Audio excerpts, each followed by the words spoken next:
Hello everyone, my name is Glenn. I'm a librarian here at the Maricopa County Library District, and today we're going to be talking about MCLD Taking You Camping. And what that means is that we're going to go over a lot of our digital resources that we have that you can use for all kinds of camping related stuff. We're going to talk about how to use our guides on best campsites to find, as well as skill books, cookbooks, magazines, and everything related to camping on Overdrive/Libby and Hoopla. And then to kick it off, or to finish it off, we're going to go over two fun camping crafts that you can do. And the first one is how to make a woofum, which is a delicious biscuit that you can fill with whatever you want, sweet or savory, chili or pie filling, things like that. So we're going to go over to make that, and the stick that you need to make that. And then we're going to talk about how to make our cast iron scrubber, which will help us really clean our cast iron that we take camping with us. So let's go ahead and get started. And welcome to the digital portion of my presentation. This is MCLD Takes You Camping. Going to go over the basics on using Overdrive and Hoopla, and plus we'll get into some two bonus crafts here. So just real quick, my name is Glenn Brown, and this is my adventure corgi. He likes to go on camping trips with me, and we're going to get into the nitty-gritty here, but first of all, everyone goes camping for different reasons: find adventure, to get away, for recreation, and of course, for me, to make s'mores. That's a joke. But s'mores do always taste much better in the outside. So, real quick, just a little overview here. On Overdrive, we're going to look into some travel guides, I'm going to call these. These are like best campsites, things like that. Going to look into some books that are guides on how to camp and how to camp comfortably.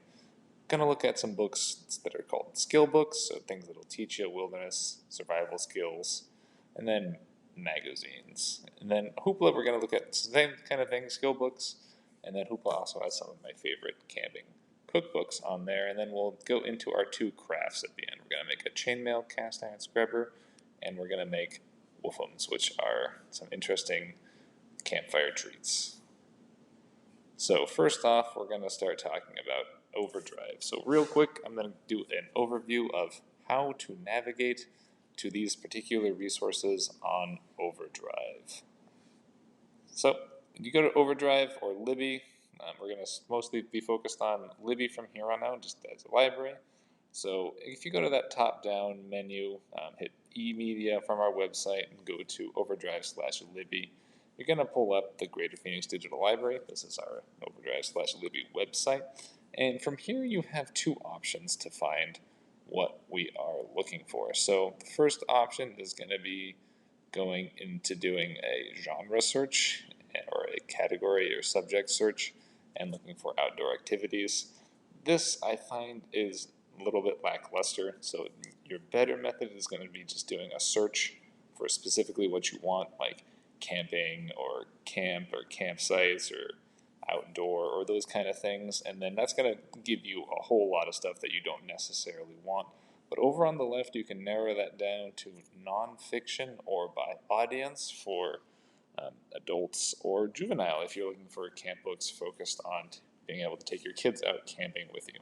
So the first thing we're going to get into is sort of the travel guide sort of things. So these are the kind of the Falcon guides, the best 10 camping, best easy day hikes. Any one of these is going to be kind of similar information, but for different sorts of zones or things like that of Arizona. So some of them may be more focused on camping in northern Arizona versus southern Arizona, etc. And then there's some other ones out there that are more focused on kind of day trips or easy hikes, things like that. So you flip open any one of these, and they're all going to look pretty much the same. They're going to have this kind of information. So it's going to be a campsite, it's going to be where it is, it's going to be how many sites it has, it's going to be RV accessible, it's going to give you all that basic information right there. And then one of the best things about using our digital resources for this is that you see that link right there, that you can click on that and it'll take you right to the camp website, and you can make your reservation or whatever you need to do from there. So you find something you really like, you can just click on that link. It's super great. So how to camp. So these are books that are kind of like tips and techniques for being out there in the wild. So Overdrive has two that I looked at that I kind of liked. There's Camping and Comfort, and then there's the Pendleton Field Guide. to camping. Now, camping and comfort, I feel like was the stronger of these two. It really goes into a really nice breakdown of the sorts of gear and equipment and that kind of stuff that you need and that you want when you're out camping.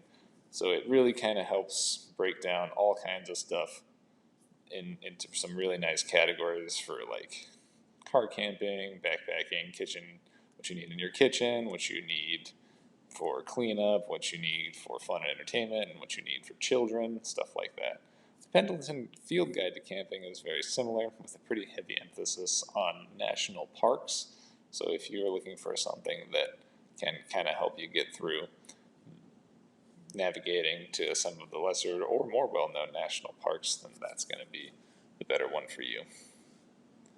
Then we're going to talk a little bit about skill books. So these are things like bushcraft skills, plant identification, and that kind of stuff. So for these, I have 3 that I found on Overdrive that I liked, although Mountain Man Skills is definitely my least favorite of the 3.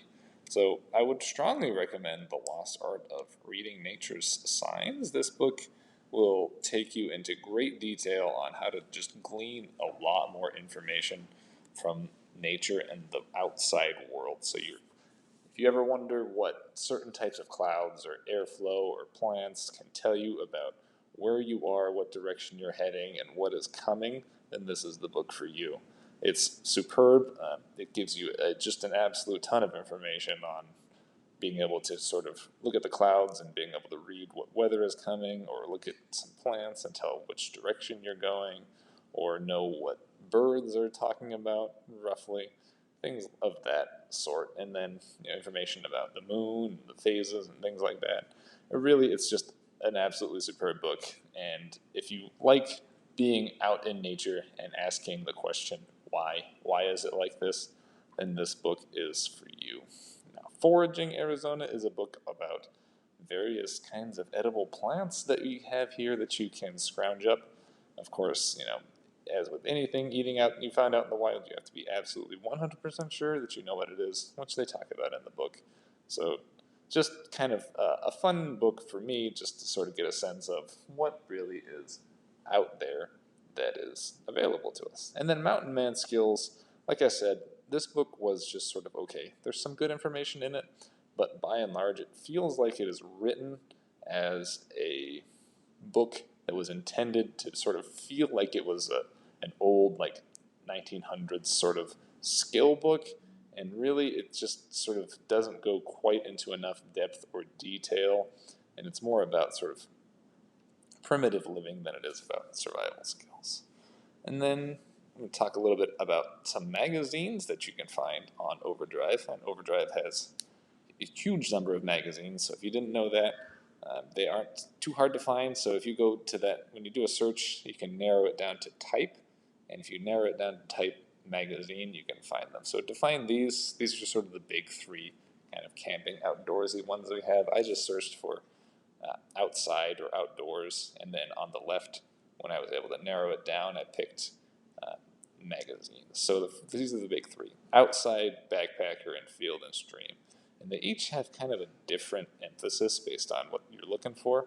So outside is more just sort of general outdoors, like camping, car camping, day hikes, things like that.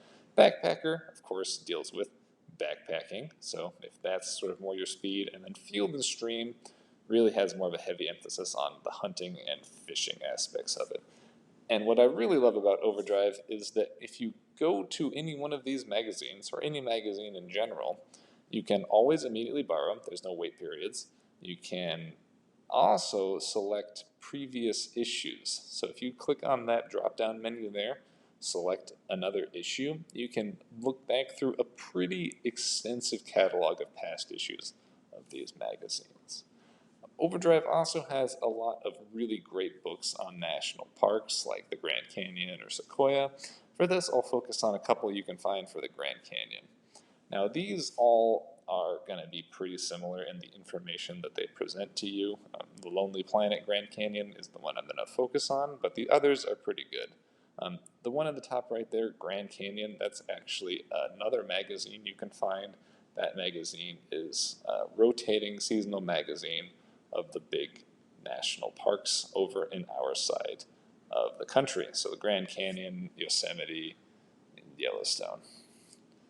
Now, if you open up any one of these, especially we'll focus on the Grand Canyon one, you're going to kind of get very similar information. And a lot of national parks guidebooks are written very similar to this. They have planned itineraries, things that you can do when you get there, various levels or lengths of time, 2-day, 3-day stays, 4-day stays, various sort of planned trips if you start from the north or the south rim.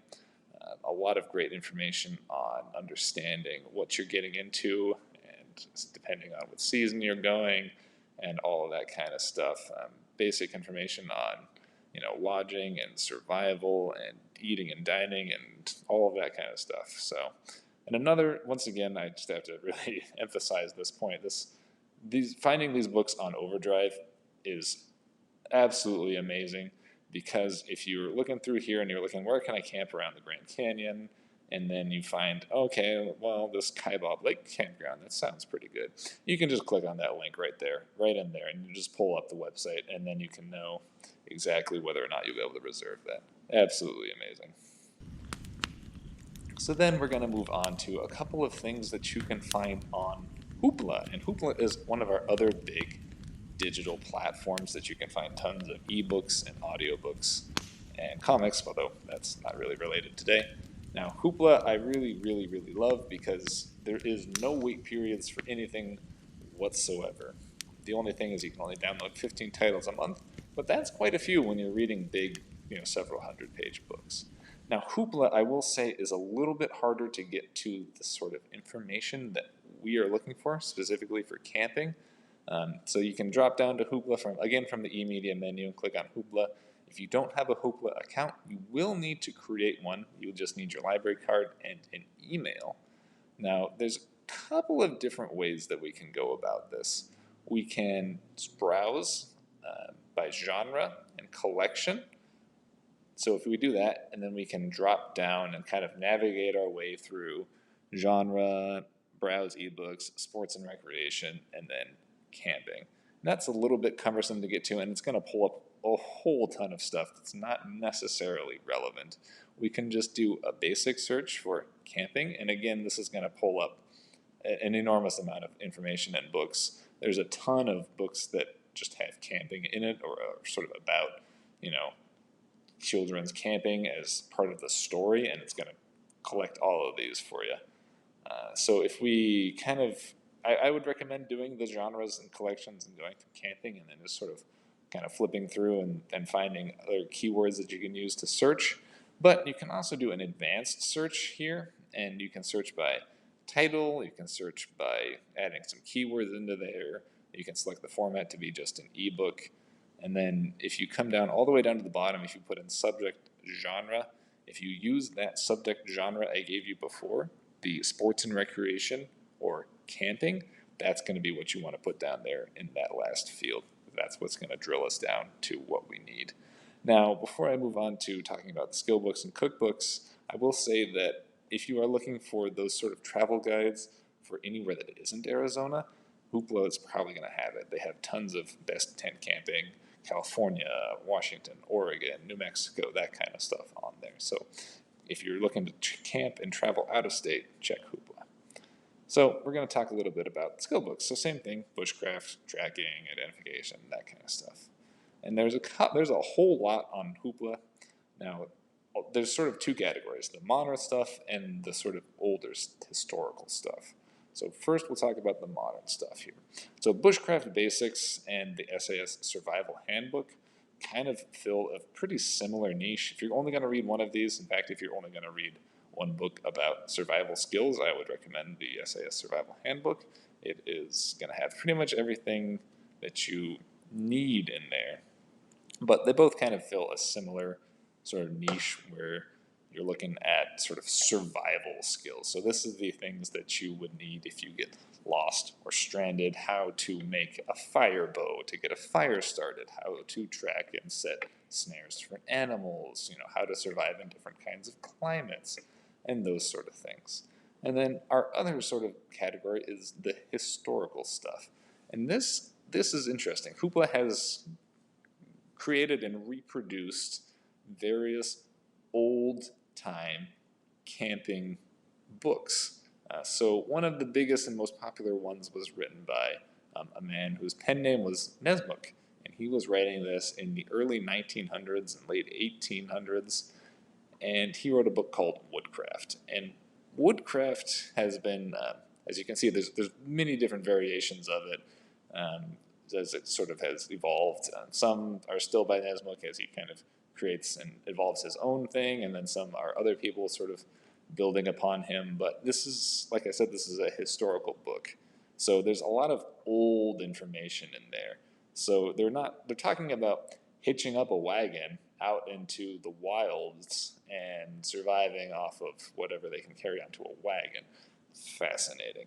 There's a lot of good projects and crafts that Nesmuk talks about that you can sort of undertake yourself. He talks about building a reflector oven to be able to do some baking, and he talks about building axes and various sorts of shelters and crafts and tents and things like that that you can try yourself if you want to really get into that old-time pioneer spirit.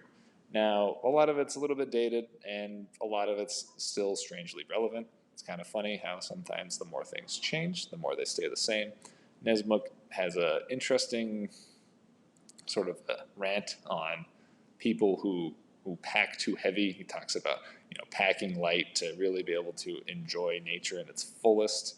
If you have to strap everything down to a 20 mule horse team to go camping, or if you just walk into an outfitter and slap down a big chunk of money and say, get me everything I need to survive in the wilderness for 5 days, and is that necessarily exactly what the sort of the spirit of camping is all about? And then I don't know, but Nesmuk talks about that too. People still talk about that to this day, and it's a very interesting that it's just been around for hundreds of years. So moving on, Hoopla has my favorite cookbooks for camping on it. They kind of break down into a couple of different very specific categories. So Dutch oven cooking, on a stick cookbook, fork in the trail focusing on sort of backpacking meals, and then easy campfire cooking, which breaks down their categories into pretty much all of those other ones: skillet, stick, pie iron, and Dutch oven. So depending on what you're looking for or what kind of cooking you're interested in, any one of these books is going to be great. I think easy campfire cooking is my favorite of these, although A Fork on the Trail has some of the kind of more fancy, more gourmet recipes in them. So now we're going to go ahead and talk about our two crafts. So I'm going to show you how to make a cast iron scrubber out of chainmail to be able to clean your cast iron pans, because those are my absolute favorite things to bring camping because they are virtually indestructible and you can put them right on the fire, as well as woofums, which are little dowel sticks that we're going to wrap some biscuits around, and you can use them as a little biscuit pocket for any sweet or savory treats. So you can fill them with peanut butter and jelly or pudding or fluffernutter, or you can fill them with chili or eggs and bacon and stuff like that. So let's get into those. So this is the chainmail scrubber that we're going to make. It's from a pattern called the European 4-in-1, which is a very historical pattern. Armor would have been made of this back in the Middle Ages, and it's called as such because there are 4 rings linked through 1 ring. Now there's a couple of important things here. If you do a search for that pattern name, Euro 4-in-1, you'll find a lot of very good, very nice, in-depth, step-by-step tutorials with color-coded rings. It's going to help you out enormously if you get stuck. And 2, it's very important you make this out of stainless steel rings, because anything else just will not work very well for cleaning your cast iron. And then 3, I'm using 5/16 inch internal diameter 16 gauge rings, but this weave is very adaptable to all sorts of different sizes. So if you have something else, then you can use something else. And to find these, if you just do a quick search for stainless steel jump rings or stainless steel chainmail rings, you'll find your way to them. So real quick to get started, I'm just going to show you just kind of a brief kind of overview of how you do this. So when you get your rings, they're going to come like this, where they're sort of split. That's not really open nor closed, and we need a good portion of both open and closed. So to open or close it, we put our pliers on either side, twist in to close it, or twist out to open it. So depending on what you need, make roughly even parts of each of those. And then what you'll do from there is you'll take one ring and add your 4 onto it. So that's how you go ahead and get this started. It's the only time you'll ever add 4. And then just sort of poke it into shape. And you can already see our pattern developing there. So then to make it longer, we'll link through the bottom 2 and then add 2 closed ones, because always need 4 in one, and then close that. And then just flip it back into shape. And then to make it wider, we'll do something very similar. So only ever on the first of the widening ones do you add 2, but we link through 2, add 2, and then go ahead and close that. And then on every other subsequent one, when you're adding to the width of it, you will link through 3 rings, so the 2 on the side, and then one of those ones that you added, and then add 1. And then close that. And that will give you your 4-in-1 pattern. And there it is. So again, that's just a very quick overview, just to let you know what you're getting into. A piece about this size, which is about 7 by 5 inches or so, took me 2 or 3 hours to get through, maybe a little bit longer, but I'm pretty experienced at this, and it may take you a bit longer. So just again, if you get stuck or lost, European 4-in-1, do a quick search for that, and you'll find tutorials that you can just look at kind of pictures and follow along. And it's a little bit easier than a video, I think. Now this chainmail scrubber will work really, really great for cast iron, but only cast iron. If you use this on anything else, you'll probably scratch it up way too much. And even on cast iron, you need to be a little bit careful. If you get a little too vigorous, you can potentially scratch off some of your seasoning, and you'll have to re-season your cast iron pan. But it works absolute wonders for cleaning off really stuck-on pieces of food or anything like that. So I'd highly recommend you make one of these. They're very easy to make, and you can probably make them for a fraction of the cost that you could buy one. And then you get to say you made something yourself, which is always fun. Now I'm going to show you the Wolfram Stick. So this is a pretty simple project. You will need at least a drill for this though, although there's ways to get around that if you're a little crafty. So all this is a piece of 1.25 inch dowel that I cut down to 3 inches, and a 3/8 inch dowel that I adhered to this. I drilled a hole into the 1.25 inch dowel and glued the two together, and then I soaked it in oil to help cure it and give it a little bit more of a nice finish on there. So that's the Wolfram Stick. It's pretty straightforward. I went ahead and beveled my edges on it too, so it doesn't have any sharp edges. And then what we'll do is we're gonna get some biscuit dough. You can just use canned biscuits, or if you're adventurous, you can make it yourself. And then we're gonna give this just a little bit of oil on it. You can either spray it or use just a thin coat of whatever oil you want. That way the biscuit will slide off nicely. So just go ahead and get that greased up, and then spread your biscuit out over it. And then the next thing you'll do is you're gonna roast it over a fire. Now, for me here today, I don't have a fire. Normally I would roast this over like a fire pit or something, but that won't be an option. So I brought just a little bit of guy here. So get your biscuit or biscuit dough, and then just get that spread down over this guy, and then go ahead and get him cooked and roasted up. And so I'm gonna go ahead and do that, and then we'll cut back and see how it looks. So I've roasted my biscuit over my fire. Takes, maybe 15-20 minutes. Just wanna make sure it's all the way done through. And then the only thing that's next is to go ahead and pull it off of your stick, and then you end up with a nice biscuit pocket. I have a little hole there. That should probably have been a little thicker dough there, so just make sure it's nice and thick all the way around. So now that you have this biscuit pocket, or a woofum if you will, you can fill this with whatever you want, assuming you don't have a hole in yours like I do. So my recommendations might perhaps be, if you want to go sweet, like pudding, blueberry pie filling, peanut butter and jelly, peanut butter and honey, peanut butter and marshmallow fluff, and then top it with some whipped cream or something like that. But you can also use it for savory things. You can fill this with chili or stew and basically have a little bread bowl that you can eat out of. So that's pretty easy, really fun to do, really great campfire treat. And the stick itself is also quite easy to make. So definitely recommend that, a lot of fun. So that's it, everybody. Thank you so much for watching. I hope you learned something. I hope you found something that was useful or valuable to you in some way, or if I just maybe even inspired a little bit of interest in going out and enjoying the outdoors this season. Thanks, everyone.